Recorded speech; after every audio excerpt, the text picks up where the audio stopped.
একটা ছেলে বাড়ি ঢুকে সঙ্গে সঙ্গে কিছু খাবার দেখে তার মুখ দিয়ে পানি বেরিয়ে আসে, সে সঙ্গে সঙ্গে গিয়ে সেই খাবারগুলো খেতে লাগে। সে খাবারগুলো খাওয়ার পর ঠোঙাগুলো ফেলে দেয়। তখনই তোর মায়ের কান ফড়ফড়ায় এবং সে বুঝতে পারে যে আমার খাবারগুলোকে খেয়ে নিয়েছে, এবং ছেলেটি ভয়ে যেতে লাগে এবং সে দেখতে পায় যে তার মা চলে আসছে।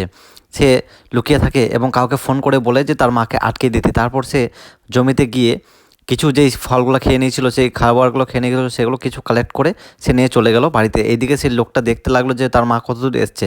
তারপরে সে একটা টফি ব্যাগ থেকে কিছু চকলেট বের করে সে সুতোর মধ্যে দিয়ে একটা মালা তৈরি করে এবং তার মাকে ডেকে, ছেলেটির মাটাকে ডেকে দেখায় যে এটা অমূল্য রতন, যদি তুমি এটা পড়ো নাও তাহলে কিন্তু তুমি অনেক ধন সম্পদ পেয়ে যাবে।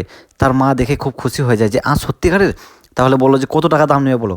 ছেলেটা বললো যে খুব কম দামে হয়ে যাবে, তুমি যত টাকা এনেছো সেই টাকায় দাও, আমি সেই টাকাতেই এই উপহারটা তোমাকে দিয়ে দেবো। তারপরে সেই মেয়েটি নিজের পকেট থেকে টাকা বের করে সেই লোকটাকে দিয়ে দেয় এবং সেই লোকটা চলে যায় এবং মেয়েটিও চলে যায়। এইদিকে সেই ছেলেটা রান্না বান্না করতে লাগলো তার মায়ের জন্য, যে যেটি ও খেয়ে নিয়েছে, যদি ওর মা খুব রাগান্বিত যদি চলে আসে তাহলে কিন্তু রেগে যাবে। তার জন্য সে রান্না বান্না করতে লাগলো। এইদিকে তার মা দেখছে যে এটা তো নকল, এগুলো তো চকলেট, এটা তো অমূল্য রতন নয়। সে খুব রেগে গিয়েছে, খেয়ে টেস্ট করে দেখলো এটা সত্যিকারের চকলেট। সে রেগে গিয়ে তাড়াতাড়ি বাড়ির দিকে চলে যেতে লাগলো।